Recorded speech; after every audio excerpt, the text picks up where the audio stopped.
He was the son of a village blacksmith, a boy who failed at school and never earned a degree. And yet he would go on to build one of the greatest engineering empires the world has ever seen, the largest engine maker on the entire planet. From a tiny, bombed-out workshop in the ruins of post-war Japan, this one stubborn, brilliant, hot-tempered man would put a struggling nation back on wheels, conquer America, humble the giants of Detroit, and one day rule Formula One. His name was Soichiro Honda, and his story is the greatest underdog tale in the history of the automobile. This is how a blacksmith's son changed the world. Soichiro Honda was born in 1906 in a poor rural village in Japan. His father was a blacksmith who also repaired bicycles, and from his earliest years, young Soichiro was spellbound by machines. He would help in his father's workshop, his hands black with grease, far happier among tools and metal than in any classroom. The legend goes that when he saw his very first automobile chug through his village, leaking oil onto the dirt road, the boy ran after it, knelt down, and breathed in the smell of the oil as if it were perfume. School held no interest for him at all. His report cards were dreadful, and he later joked that his diploma had less value than a cinema ticket. At least the ticket got you in to see something. His destiny was not in books, it was in engines. At just 15, with almost no education, Soichiro left home and traveled to Tokyo to become an apprentice at an automobile repair shop. At first, he was given only menial chores, sweeping floors and babysitting the owner's child. But when a great earthquake devastated Tokyo, the shop was overwhelmed with work, and the young apprentice finally got his hands on the cars. He proved to be a natural, a mechanic of rare instinctive genius.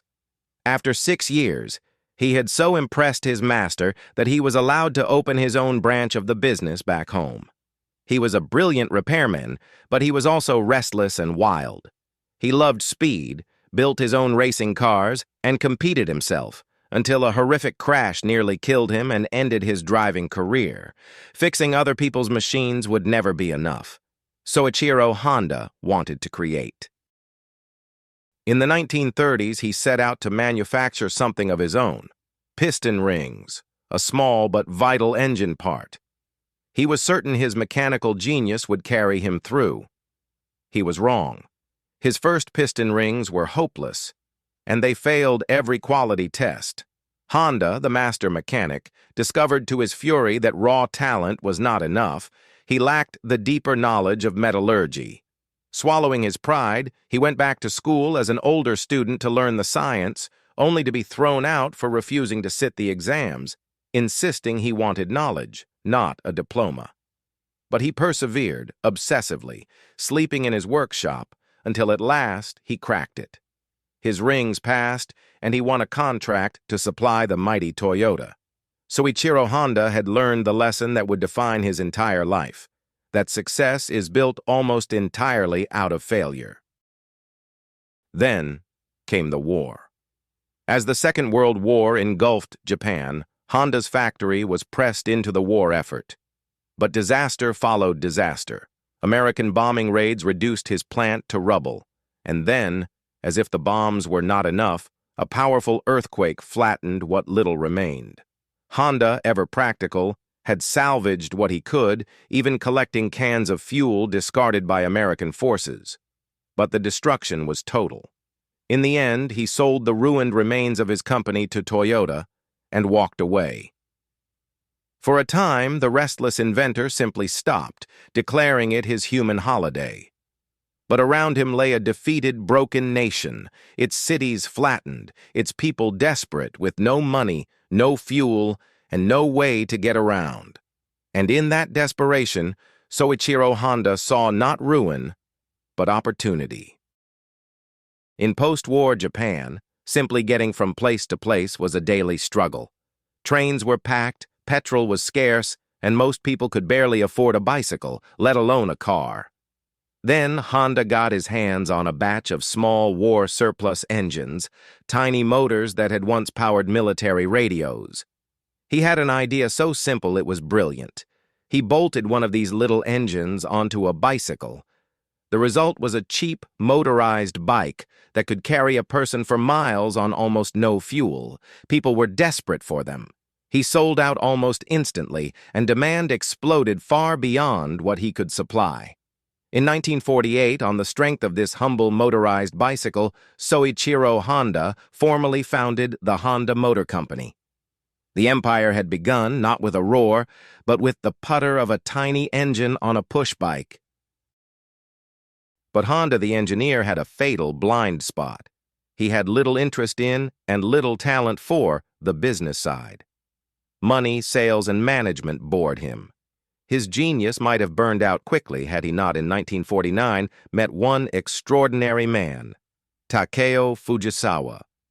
Fujisawa was everything Honda was not, a sharp, visionary businessman with a gift for finance and strategy.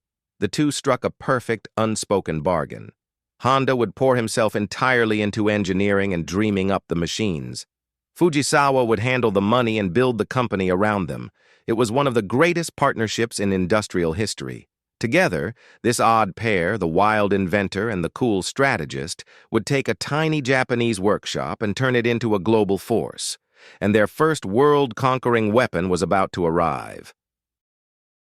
In 1958, Honda released a small, cheap, friendly little motorcycle called the Super Cub. It was easy to ride, reliable, economical, and almost impossible to break.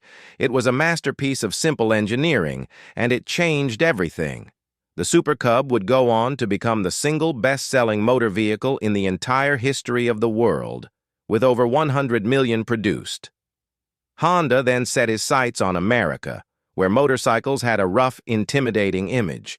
His campaign flipped that idea on its head with a simple, cheerful slogan, "You meet the nicest people on a Honda." It worked spectacularly. Ordinary Americans bought Hondas by the million. The little company born from the ashes of war was now a rising global giant. But Soichiro Honda was not satisfied with merely selling. He was obsessed with one thing above all else: winning. From the very beginning, Soichiro Honda believed that racing was the ultimate test of an engineer.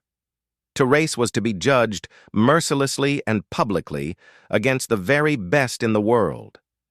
In 1954, when his company was still small and fragile, he made an astonishing public vow that Honda would enter the Isle of Man TT, the most prestigious and dangerous motorcycle race on Earth, and that it would win. People thought he was mad. But within a few short years, Honda motorcycles were not just competing in Grand Prix racing, they were dominating it, crushing the established European factories. Then Honda did the unthinkable for a Japanese company. He took on Formula One, building his own car and his own engine. In 1965, a Honda won a Grand Prix outright.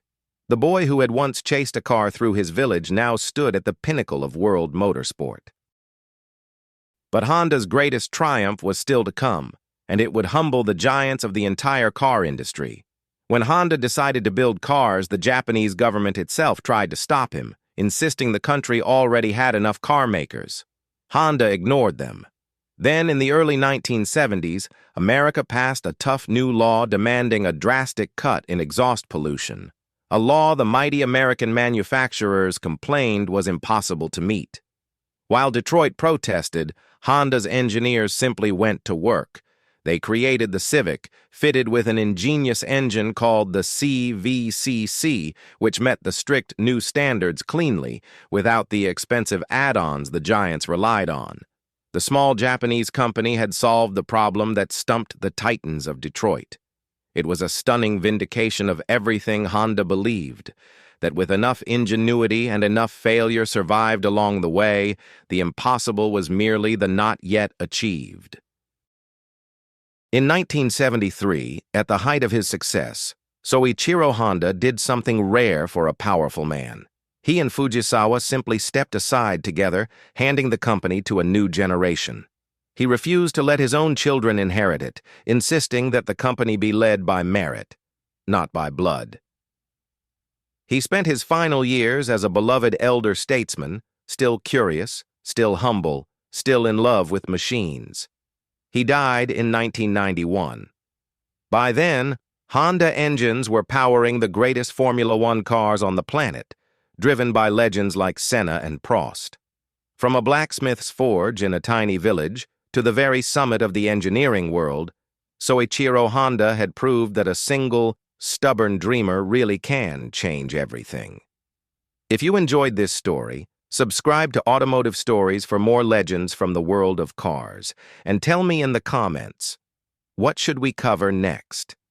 Thanks for watching, and I'll see you in the next one.